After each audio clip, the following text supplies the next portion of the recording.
बच्चों, आज हम लोग लिम्फ की संरचना के बारे में पढ़ेंगे और उसके फंक्शन पढ़ेंगे।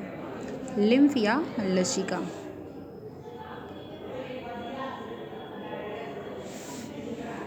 तो लिम्फ किसे कहते हैं? लिखा है रुधिर केशिकाओं या ब्लड वेसल। ठीक है, ब्लड वेसल से डिफ्यूज़न के द्वारा या विसरण के द्वारा बाहर निकलकर जो फ्लूइड आता है या तरल आता है उसे हम लिम्फ कहते हैं। मान लीजिए ये कोई ब्लड वेसल है, इसके अंदर ये ब्लड फ्लो कर रहा है और यहाँ ये सेल हैं।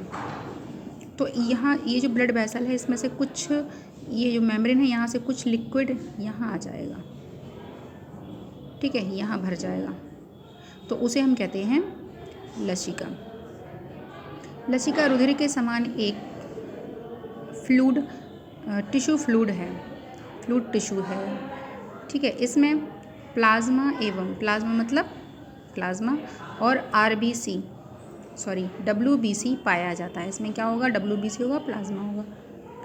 सबसे अधिक संख्या इसमें लिम्फोसाइट्स की होती है और RBC नहीं पाई जाती है। जो लिम्फ होगा ना, जो यहाँ पे आया है, उसमें RBC नहीं होगा, मतलब ब्लड रेड कलर का होगा, बट जो लिम्फ होगा वो रेड कलर का नहीं होता है, हल्का सा येलोइश होता है, बिल्कुल लाइट। जब वो बहुत ज़्यादा मात्रा में तब आपको येलोइश दिखता है।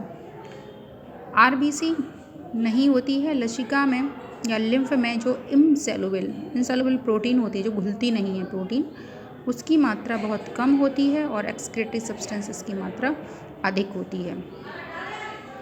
जो लिम्फ केशिकाएँ होती हैं, कैपिलरीज होती हैं और लिम्फ वेसल्स होती हैं, लिम्फ नोड्स होते हैं, लिम्फ ऑर्गन्स होते हैं, ये सारे मिलकर के क्या बनाते हैं? लसिका या लिम्फ सिस्टम का फॉर्मेशन करते हैं। तो लिम्फ सिस्टम में क्या क्या आता है? लसिका वाहिनियाँ या लिम्फ वेसल, लिम्फ नोड्स और लिम्फ ऑर्गन्स, लिम्फ कैपिलरीज। ठीक है, ये सारे मिलकर के क्या बनाते हैं? लिम्फ सिस्टम का फॉर्मेशन करते हैं। उसके बाद देखते हैं हम फंक्शन क्या है। तो इसका जो फर्स्ट फंक्शन है वो क्या है? यहाँ लिखा है कि यह तरल, ऊतक तरल से या टिश्यू फ्लूइड से बड़े कोलाइडी कणों को या क्षतिग्रस्त कोशिकाओं को या अपशिष्ट, मतलब जो भी वेस्टेज है सेल का, ये टिश्यू है कोई, ठीक है, टिश्यू है ये, टिश्यू में ये ब्लड वेसल है और ये सेल हैं। तो यहाँ पे जो भी गंदगी भरी होगी ना, जो भी यहाँ पे बाहर निकालने की ज़रूरत है, तो वो लिम्फ के साथ कहाँ आ जाता है, क्योंकि लिम्फ वापस यहाँ से यहाँ, यहाँ से यहाँ, ये होता रहता है। तो यहाँ से गंदगी को लेकर के वापस कहाँ आ जाता है? ब्लड वेसल में आता है। तो यहाँ पर जब वो आ जाता है तो उसी के साथ ये गंदगी भी आ जाती है। तो उसके लिखा है निष्कासन के लिए, मतलब बाहर निकालने के लिए, रुधिर में वापस सर्कुलेशन में वो पहुँचाता है। कौन? लिम्फ। दूसरा है जो लिम्फ नोड्स होते हैं ना, मतलब जो लिम्फ वेसल्स होती हैं, इस तरीके से जो लिम्फ वेसल हैं वो कहीं कहीं पर इस तरीके से फूली रहती हैं बीच बीच में, और वहाँ पे बहुत सारी लिम्फोसाइट्स पाए जाते हैं। तो लिम्फ नोड में, ये जिसे हम लिम्फ नोड कहते हैं, तो लिम्फ नोड में लिम्फोसाइट्स का मैचुरेशन होता है। मैचुरेशन मतलब फॉर्मेशन कहाँ होता है लिम्फोसाइट का? बोन मैरो में। और उनका मैचुरेशन कहाँ होगा? एक तो थाइमस में होता है लिम्फोसाइट का, और एक कुछ का होता है लिम्फ नोड में।